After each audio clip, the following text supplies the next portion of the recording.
What's up guys, and welcome back to yet another New World video on this channel. As you can see, we are going over iron farming today.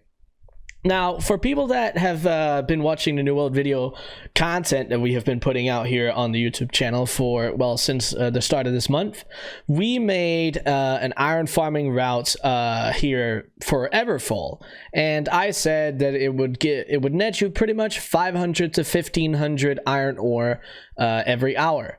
And that was what it was back then, because it was very early on. We didn't have proper tools. We didn't know all the different ways of boosting how much we could actually get from said route. Now, we've gotten a lot further into the game now, and also things have balanced out as to much more people, like many more people are not around here anymore, so the competition is not as high as it used to be, so the numbers that are actually possible here are much different. I want to be absolutely transparent when it comes to this, because this farm, how much you can get from it is heavily, and I mean heavily, dependent on what time of day you do it. Okay, it very much depends on when you do it, because there will be a lot of people out here in the prime time hours. Now, I usually do this spot in the dead of night when a lot of people aren't playing, or I do it when wars are going on, because that's when the least amount of people are farming, and that's when I can get the most from this spot. Now, we will go over how much you can actually get per hour, both in high competition times, but also in the dead of night, where you basically have it for yourself. So to show you guys the route, this is the route right here in Everfall, and you can see that we basically go around the city. Now, this is very, very nice, because we make it, you know, we start at the end of the city and we make it all the way back to the city. So basically, every time you fill up your inventory, you can walk into the city and turn it in. You don't have to recall, you don't have to use any ass off to be able to teleport. It's very easy in and out.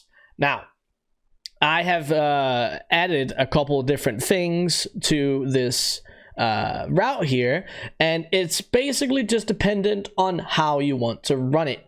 This one is for high competition times. This is basically so you can get around in around 15 minutes. It takes about 15 minutes to run this, and you can actually also go up here and then include this as well, because there's a couple spawns up here, but it is very fast and very quick if you just run down here and get all these ores. But there's a couple more spawns up here, so in high competition hours, if you want to, you can incorporate this little area up here at the dust meadow or rust meadow or whatever it's called, and then right over here as well you get a couple more spawns. But this is basically the gist of it, and it's going to, in high peak hours, you'll be able to get probably 30,000 an hour.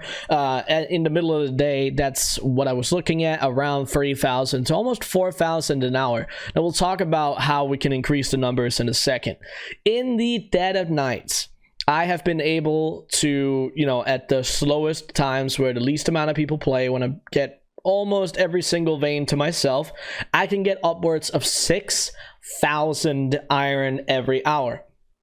And that, to me, is super, super good. Now, there are a couple different things that you have to do and have to prepare yourself for to be able to get those high numbers. Now, one of those things would be obviously getting yourself proficiency boosters. Now, they increase the amount of resource that you gather with a tool by 10%, or if it's a smaller one, 7%, or if it's a bigger one, 15%. So it all depends on what you can get, what you can craft, what you can make yourself. The other one is you can get mining yield. Now, I don't have it on my pickaxe at the moment, because I was going for acid extraction, and I also wanted mining luck on it, so we haven't been able to get one with you know, mining extraction, so we can get more. But you can see here, harvesting yields 17% more resources, and you can basically get that on your pickaxe as well. So if you want to go for that and also get mining luck on it and also get acid extraction on it, those are very, very good. It's definitely the best high tier pickaxe that you can get, and it's something that I'm working towards at the moment. But that is two different bonuses that you can do. Now, while you are out here and you're cutting down this iron, you are also going to get the flawed different gems for jewel crafting, and this you can also use for your stone cutting. It's very, very important that you guys think about this, because you will be able to get this with luck on your gear. Now, it's luck, so we're talking about reinforced mining luck on your gear, and it's absolutely important that you guys add this to your mining set as well, not only for iron ore but also for the higher tier, or like you know, silver, gold, platinum, star metal, and orichalcum. All the other ones will also give you different tiers of, you know, legendary and rare materials, and it will also give you a lot of jewels, which are very, very nice. Now you can also get obviously jewelries, and here's, you see, adored mining luck, which gives you even more mining luck, which is super nice. The only jewelry that you can get mining luck on is going to be the amulets, so that is important to realize. Now, other things that you can get is, you can get on your bags, you can get the prospector's burden, which is going to let you carry more ore and you know, refined materials that are smelted or whatever. So that is also going to be a good addition. Right now I have my lumberjack's burden on, so because I was out cutting some wood as well, so that is where my bags are currently. But those are, you know, the majority of what you can get. You can also get yourself some mining food. A lot of the high tier ones are either very expensive to buy. If you can craft them yourself, that's a little different, but it's definitely important to look at the potatoes. So you can see, if you want to get some of the low ones, the herb roasted potatoes, 1400 in luck, or boiled potatoes, 1700, or the ones that I'm using, poultry with roasted potatoes, which is 1900 in mining. But that's basically going to be it. While I've been talking a little bit about this, you guys have probably seen me running around on this routes, and yeah, I mean, that's going to be it for this video. It's an updated version. It's now with a little more accurate numbers for how much this can potentially bring you in if you maximize the amount of stuff that you can get. Oh, also, I want to say, you can get extra luck if you have a house. So if you have a house in let's say Everfall right here, in your house you can actually put trophies in your house.